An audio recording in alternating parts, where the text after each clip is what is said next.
విశాఖ నక్కపల్లి మండలం రాజయ్యపేటలో bulk drug park వ్యతిరేకంగా మత్స్యకారులు ఆందోళన చేస్తున్నారు. తమ గ్రామం చుట్టూ బల్క్ డ్రగ్ పార్కు సంబంధించినటువంటి నిర్మాణ పనుల సన్నాహాలు జరుగుతున్నాయని, ఈ పార్కు వస్తే తమ ఉపాధి, తమ ఆరోగ్యాలు దెబ్బతింటాయని, భవిష్యత్తు ప్రశ్నార్థకంగా మారుతుందంటూ ఆందోళన చేస్తున్నారు. మరింత సమాచారం మా ప్రతినిధి నాయుడు అందిస్తారు. అనకాపల్లి జిల్లా నక్కపల్లిలో కేంద్ర ప్రభుత్వం బల్క్ డ్రగ్ పార్కును ప్రకటించింది. రాష్ట్ర ప్రభుత్వం అందుకు సంబంధించినంత వరకు కూడా ఇన్ఫ్రాస్ట్రక్చర్ పనులు అయితే చేసింది. అయితే ఇక్కడ ఉన్నటువంటి దాదాపుగా 9 గ్రామాల్లో 2 గ్రామాలకు ఇప్పటికే కాంపెన్సేషన్ ఇచ్చి తరలించడం జరిగింది. 7 గ్రామాలు ఉన్నాయి. అందులో అతిపెద్ద గ్రామం అంటే మత్స్యకార గ్రామం రాజయ్యపేట అనే గ్రామం ఉంది. ఇప్పుడు ప్రస్తుతం ఆ గ్రామంలోనే ఉన్నాం. సో ఈ గ్రామం చుట్టూ కూడా బల్క్ డ్రగ్ పార్క్ వస్తుంది. ఈ గ్రామాన్ని తరలించలేదు.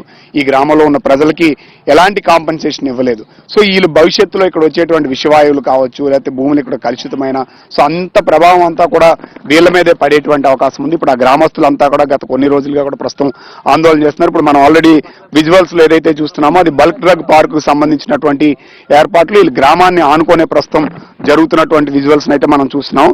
సో ఇదంతా కూడా వీళ్ళ గ్రామం చుట్టుపక్కలే బల్క్ డ్రగ్ పార్క్ వస్తుంది. భవిష్యత్తులో ఇప్పటికే ఆల్రెడీ ఇక్కడ ఉన్నటువంటి హీటరో కారణంగా ఉప్పుటేరు కలుషితమై వీళ్ళకి ఉన్నటువంటి ఏదైతే చేపల వేట ఉందో కొంత దెబ్బతిన్నటువంటి పరిస్థితి.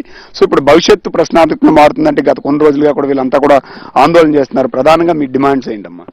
ఈ రోజు ఈ ప్రాంతంలో ఉన్నటువంటి హెట్రో ఫ్యాక్టరీ వల్లనే ఇప్పటికి వరకు కూడా ఉన్నటువంటి మత్స్య సంపద పూర్తిగా నాశనవుతున్నటువంటి పరిస్థితులు ఉన్నాయి. ఈరోజు ప్రధానంగా 90% వరకు లేదంటే 98% వరకు కూడా ఇక్కడ ఉండడం వాళ్ళందరూ కూడా మత్స్య సంపద ఆధారపడి వాళ్ళ జీవనాన్ని కొనసాగుతున్నటువంటి పరిస్థితులు కూడా ఉన్నాయి. కానీ ఇప్పుడు అదే కాకుండా దానికంటే ఇంకా ప్రమాదమైనటువంటి బల్క్ డ్రగ్ పార్క్ని ఈరోజు రాష్ట్ర కేంద్ర ప్రభుత్వాలు ఇక్కడ తీసుకురావడానికి జరుగుతూ ఉన్నాయి. ఈరోజు ప్రధానంగా చూసుకున్నట్లయితే ఇప్పటి వరకు కూడా మనందరం కూడా సముద్రానికి వెళ్ళి అక్కడ ఉన్నటువంటి మత్స్య సంపద ద్వారా మన ఆదాయాన్ని చేసుకోవడం జరిగింది. అంతేగాని ఇక్కడ ఉన్నటువంటి వాళ్ళు మరో ఏ పని చేయటువంటి పరిస్థితులు లేవు. ఇప్పటికే ఇబ్బంది పడుతూ ఉంది. అంటే పూర్తిగా మా ఉపాధి అనేది నష్టం జరుగుతూ ఉంది. తర్వాత వచ్చేసి ఇప్పటి వరకు కూడా మేము ఇప్పటికే కంపెనీలో గాలి వలన కిడ్నీ పేషెంట్లు కానీ లేదనుకుంటే క్యాన్సర్ పేషెంట్లు కానీ ఈ ప్రాంతంలో పెరుగుతున్న పరిస్థితులు ఉన్నాయి. అయితే మా జీవనోపాధి మీద ఈరోజు దెబ్బ కొట్టారు. మరి ఇప్పుడు కొత్త కంపెనీలు తీసుకొచ్చి మా జలాన్ని వ్యర్థం చేస్తా కాలుష్యం చేస్తా ఉన్నారు. ఉన్నటువంటి భూమిని కాలుష్యం చేస్తా ఉన్నారు. ఈ చుట్టూ పీల్చుకునే గాలి కాలుష్యమై ఉన్నది. ఇక్కడ ఉన్నటువంటి భూమి కాలుష్యం అనేది ఉన్నది. ఈ చుట్టుపక్కల అంటే మధ్యలో గొప్పు పెట్టి మధ్య చుట్టూ కూడా ఈ ఫ్యాక్టరీలు వస్తా ఉన్నాయి. దీని వలన పూర్తిగా మా జీవనోపాధి నాశనం అవుతుంది. ప్రధానంగా మీరు ఏం డిమాండ్ చేస్తున్నారు? ఇప్పుడు మీ గ్రామం ఉంది. సో మీ గ్రామం చుట్టూ ఆల్రెడీ పరిశ్రమ వస్తుంది అన్నారు. సో మీకు R&R ప్యాకేజ్ కానీ ప్రభుత్వం నుంచి కానీ ఏదైనా హామీలు వచ్చాయి? అసలు మీరు ఏం కోరుతున్నారు?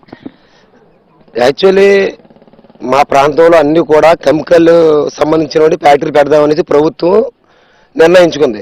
కానీ నిర్ణయించుకుంది ఒక రైతు అనేవాడు బయటికి వెళ్తే బతుకుతాడు. కానీ ఒక వేటగాడు అంటే ఒక ఫిషర్మెన్ ఎవరైతే ఉన్నారో వాళ్ళు సముద్రాన్ని నిమ్ముకు బతకాలి తప్ప కానీ ఇలా ఒడ్డుకు వస్తే బ్రతకలేని పరిస్థితి.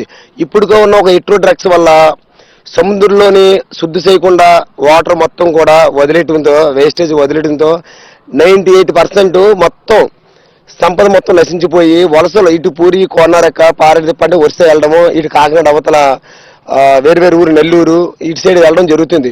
అయితే ఇక్కడ మేజర్ ప్రాబ్లం ఏమిటంటే చాలా మందికి అనారోగ్యం ప్రాబ్లం అయిపోయి వాళ్ళు పని చేసుకునే పరిస్థితికి వచ్చేస్తుంది. మొన్న రీసెంట్గా ఆగస్టు 6వ తేదీని ఈ బల్క్ డ్రగ్ కోసం ప్రజా అభిప్రాయ సేకరణ నిర్వహించారు. అది కూడా ఏ విధంగా నిర్వహించారంటే అధికారులు తర్వాత ప్రజాప్రతినిధులు ఎవరైతే ఇప్పుడు అధికారంలో ఉన్నారో కూటమి ప్రభుత్వం కూడా చాలా దారుణంగా 2013 చట్టం భూసేకరణకి విరుద్ధంగా దాన్ని ఏర్పాటు చేశారు. ప్రజల అభిప్రాయాలు తెలియకుండా ఎవరైతే ఈ నిర్వాసితులు ఎవరైతే ఉన్నారో వాళ్ళు కాకుండా ఈ నక్కపల్లి మండల అవతల నుంచి ఎవరైతే వాళ్ళకి అనుకూలంగా ఎవరైతే ఉన్నారో వాళ్ళందరినీ అక్కడ ప్రజాభిప్రాయ సేకరణలో ఏర్పాటు చేసుకొని మాకు అంగీకారం అనే విధంగా తెలిపారు. కానీ ఇది చాలా దౌర్జన్యం. పోలీసులతో కూడా మా పైన లాఠీ చార్జీ కూడా చేపించారు. ఎందుకంటే మేము బ్రతికేది సముద్రం బతకాలి, మరో ప్రత్యామ్నాయం మాకు లేదు. అలాగనేసి మాకు ఏమైనా హామీలు ఇచ్చారా? R&R కార్డు ఇచ్చారా? లేకపోతే ఏమైనా ఇచ్చారా? ఈ తీర ప్రాంతం మొత్తం అంతా కూడా ఈ కెమికల్ కంపెనీలతోని మొత్తం అంతా పాడు చేస్తే ఈ యొక్క మత్స్యకారులు ఎక్కడికి వెళ్ళి బ్రతకాలి, ఏమి చేయాలి? వీళ్ళంతా కూడా గ్రామస్తులంతా కూడా ఇక్కడ వస్తున్నటువంటి బల్క్ డ్రగ్ పార్క్ మేము ఖచ్చితంగా వ్యతిరేకిస్తున్నాం. దీనివల్ల మా ఉపాధి పోతుంది, ఆరోగ్యం పాడైపోతుంది. సో పూర్తి స్థాయిలో నష్టపోతున్నాం. మాకు R&R ప్యాకేజ్ కానీ ఇప్పటికే ఇక్కడ ఉన్నటువంటి హెట్రో వాళ్ళని చాలా నష్టపోతున్నటువంటి పరిస్థితి ఉంది. సో ఖచ్చితంగా ప్రభుత్వం ఇప్పటికి వచ్చి మాకు ఎలాంటి హామీ ఇవ్వలేదు. సో ఇక్కడ ఉన్న ప్రజల గురించి పట్టించుకోలేదు. ఇప్పటికి కూడా ఏంటంటే ఇక్కడ ఉన్న 2 గ్రామాలకు R&R ప్యాకేజ్ ఇచ్చింది, మిగతా ఆయన కూడా గ్రామాలు ఇక్కడే ఉన్నాయి. సో బల్క్ డ్రగ్ పార్క్ వస్తే ఇక్కడ విడుదల చేసేటువంటి వాయువులు కావచ్చు, సో కాలుష్యమైన జలాలు కావచ్చు, వీటన్నిటి ప్రభావం మా మీద పడుతుంది. సో ఇప్పటికొచ్చి ఎవ్వరూ కూడా ఈ సమస్యలను పట్టించుకోవడం లేదని చెప్పి గత కొన్ని రోజులుగా ఇలా ఆందోళన చేస్తున్నారు. సో ఇప్పటికైనా సరే ప్రభుత్వం మా సమస్యలపైన ఏ నిర్ణయం తీసుకుంటుంది, ఏం చెప్తుందని చెప్పి వీళ్ళంతా కూడా ప్రశ్నిస్తూ ఆందోళన చేస్తున్నటువంటి పరిస్థితి. అందుకే మేము ఖచ్చితంగా ఇక్కడికి వచ్చేటువంటి బల్క్ డ్రగ్ పార్క్ వ్యతిరేకిస్తున్నాం అని చెప్పి గ్రామస్తులు కానీ వీళ్ళు కానీ చెప్తున్నటువంటి పరిస్థితి కనిపిస్తుంది. వీడియో జర్నలిస్ట్ సంతోష్ నాయుడు, రాజయ్యపేట నుండి.